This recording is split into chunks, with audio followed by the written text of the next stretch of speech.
How many people are in the room? That was the first thing Stella asked me as she settled in at the table.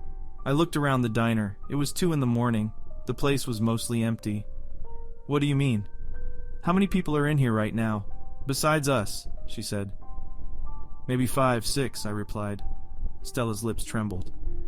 How many people are in the room exactly? She was terrified. I counted. The waiter, the old man staring into a bowl of soup by the door, the 2 young women coming down from a night of partying over pancakes, the guy in a ball cap trying to cut through his overcooked steak, and the middle-aged woman in a pea-green overcoat.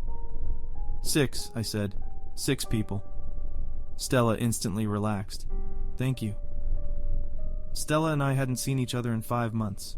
I was in school out of state and was home for the summer. Stella had gotten into a good university, but her sister Anne had died in a car wreck 2 weeks before she went off to school. The death hit her hard. Real hard. I wasn't sure why she'd called me. I doubted it was to catch up, and it certainly wasn't to party. Stella knew I abstained from everything. For me, that decision was the end result of being raised by verbally abusive alcoholics and knowing the genetic odds. Stella looked rough, not strung out, but existentially exhausted. There were scars on her hands, bruises mottling her tattooed forearms, and some unusual scarification marks on her neck. 2 of them, they looked like clumsy Z's, but reversed as if done in a mirror. Stella's friend Corey had dropped her off at the diner about 30 minutes before I'd gotten there. I didn't know him well, but what I did know, I didn't like. So, how are you holding up? I asked. Stella didn't answer. The waiter appeared and Stella looked him over cautiously before she ordered a black coffee and a slice of blueberry pie. I got a hot tea and a side of fries, though I wasn't exactly hungry. We sat in uncomfortable silence for a few minutes before Stella, staring down at her hands, asked, "What's the worst thing you ever did?" I shrugged, said, "Lied to people, lied to get out of things, mostly to my friends in high school. But I've changed, I don't do that anymore. Oh, I also shoplifted once, a pair of socks." Stella laughed. That's when the waiter reappeared with our drinks and food. Stella jumped, her eyes wide, face flushed. The other people in the diner turned and looked, but did nothing. "You all right?" the waiter asked, weirded out. Taking a deep breath, Stella slowly sat back down. "Yeah, sorry," she said. Just it's been a long night." The waiter shook his head as he put the stuff down. When he left, Stella sipped her coffee and then she looked over the mug at me, her eyes tearing. "I did the worst thing you can do. I tried to kill someone." I wasn't sure I heard her correctly. "What?" Stella nodded, eyes locked on mine. "A jogger, Corey and me hit him with the car." "Oh my God, when did this—" "On my way here." The blood drained from my face. "We should call the cops. He could still be there, hurt and—" "Don't bother," she interrupted. "We went back and checked on him. There was no jogger." "What's that fucking mean?" I was starting to lose it. "Please don't start playing games with me," I said. "I don't want to hear this sort of bullshit." "Isn't bullshit," Stella replied. "Ask Corey." I didn't want to call Corey. Stella said, "I didn't actually see the jogger. Corey did, that's how I knew." So I asked him exactly where the man was, and I grabbed the wheel, and Corey screamed at me as I made the car slam into the guy. Sent him flying, like it mattered. Corey hit the brakes hard. He was losing it, talking about going to prison and his life being over, but I told him not to worry. That pissed him off something bad. When he got out of the car to go help the jogger, he just froze up because there was no one there. Road was empty. Me. I expected that. She took another sip of coffee and poked at the slice of pie with her fork, stabbing the crust and examining the blue-tinged tines in the dull fluorescent light. "See, it can look just like a person, could be any age, dressed any sort of way, it talks like a person, eats, drinks, does all the regular sorts of things people do. Doesn't exactly sound threatening, I know, but wait for the twist, I can't see it. This thing pretending to be a person, it's invisible to me. But you and everyone else, you can see it." "I don't know what you're talking about." And I didn't. Stella finally looked up at me. 2 weeks ago, we were tripping. Me and Corey and this woman named Genevieve. She was the guide. This was at Corey's house, on the deck. We dropped N-bomb, that synthetic MDMA stuff. We'd been using hallucinogens and trying to explore an inner mental space. Tripping together, sharing the same imagery. It's crazy how, if you're in sync, like emotionally and mentally, you can basically travel together. I know how it sounds, I do, but It was really working for us.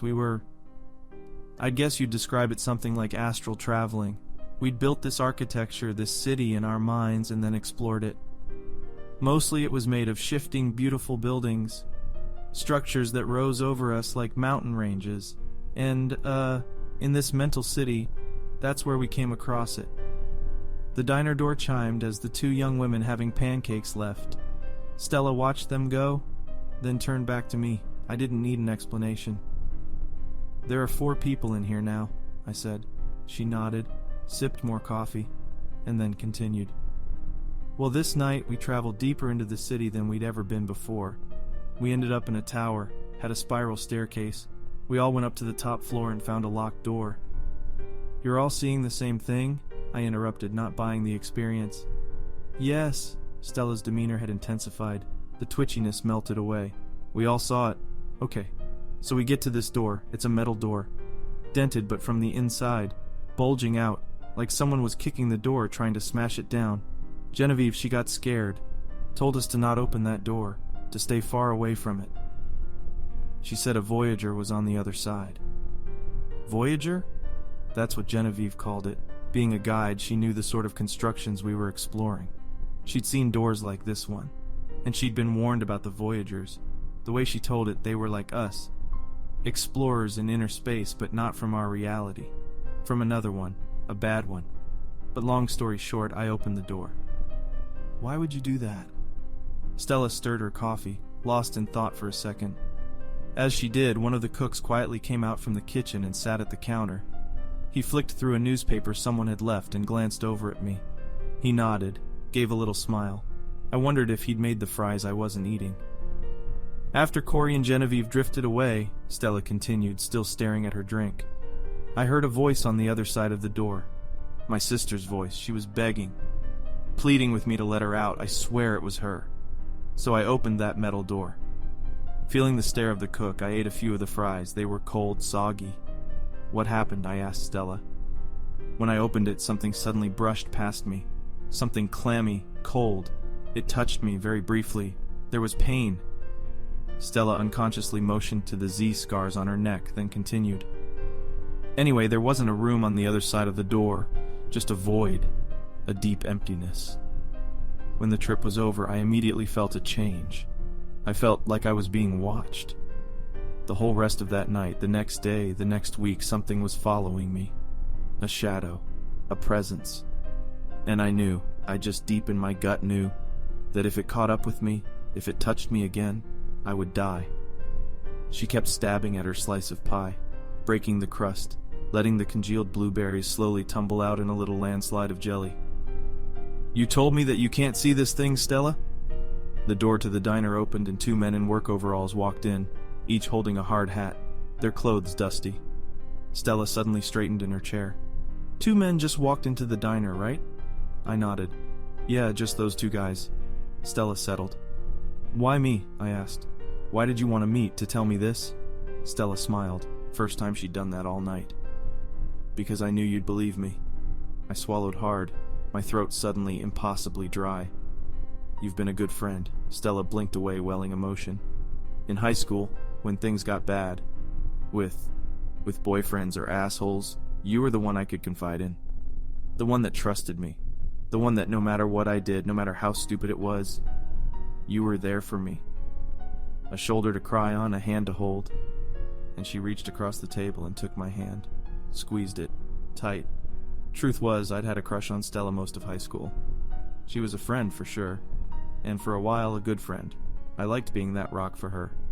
But I'd always hoped for more. Like most friendships, it began with a one-sided attraction, mine. And even though I hadn't seen her in half a year, those feelings remained. Dormant, but there, waiting to be awakened. As Stella held my hand and smiled, I felt her fingernail tracing something on the inside of my palm. At first slight, just a little pressure, only it got sharper until... Ouch! Shit! I pulled my hand away to find Stella had cut me. She'd sliced a shape with her sharp pinky nail into my skin. It was a backward letter Z, like the ones on her neck. A ribbon of blood began to well up from the center of the small cut. "What the hell, Stella?" She just shook her head and stood up, backing away from the table, repeating over and over, I'm sorry, I had to, okay? I had to. Had to what? Hurt me? I was furious, confused. Everyone in the diner turned to watch us. Only the cook got up from his place at the counter and walked over, eager to lend a hand. I waved him away. It's okay, I got it under control. That was when Stella broke, her voice barely a whisper. What? I told him I got it. She went pale. Who'd you tell? The cook, I yelled. He's just trying to help you. There is no cook, no one's there. Stella began shrieking, scrambling backward. She slammed into a nearby table. Chairs fell over, silverware scattered. No, she yelled. No one's there. The cook kneeled down beside Stella, and for a split second, bewildered as I was, I honestly thought he was going to help her up. He didn't. Instead, he leaned in close to her. She was crying and shaking and clearly couldn't see him. The cook turned to me, nodded with a sick grin, and then opened his mouth wide to reveal jumbled, bloody gums, filled with jagged teeth. He tore her throat out with a single bite, and as Stella's blood pumped out across the linoleum flooring, the cook vanished. Not a slow fade, not dissolving into mist, just there 1 second and gone the next. Someone screamed. I think it was the woman in the pea-green overcoat. Afterward, when the cops came, a story emerged. All the other people in the diner that night, they said Stella cut her own throat with a knife. Where she got the knife from and where it went, they didn't know. They also said that the cook had tried to help her, that he attempted to close the wound and save her life. The cops couldn't find him after the EMTs got there. When I went back to the diner the next day to ask about what happened, the waiter claimed they didn't even have a cook who resembled the man I described. The man I saw. It was as if after Stella's death, all the details of her demise began to unravel, like the universe was erasing her from existence entirely. And now the Voyager, whatever it is, has come for me. It's been 5 days since Stella died in that diner. 5 days I've been haunted and hunted. I tracked down Corey and he led me to Genevieve. She told me what fate awaited me. According to her, Voyagers used the symbol, the backward Z's that were on Stella's neck, the one she scratched into my flesh to track their victims down. Stella, I guess she thought she could trick the Voyager into taking me instead of her. It didn't work, and now she's doomed me. It's just a matter of time before there's an extra person, a person I can't see, sitting across from me on a bus or walking behind me on the street. Right now I'm in my bedroom at my parents' house. I haven't left in 48 hours and they're getting worried about me.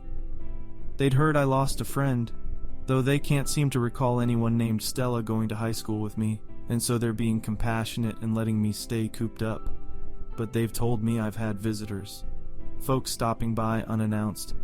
Folks who, when I crane my neck out my window to catch a glimpse of them standing on the porch, aren't there at all. Just my parents talking, gesturing, into empty space. I'm going to have to leave this room eventually. That or my parents will get worried enough that they'll have me helped out, likely to the hospital. And when I get there, I'll be asking the same question Stella did. How many people are in here right now? How many exactly?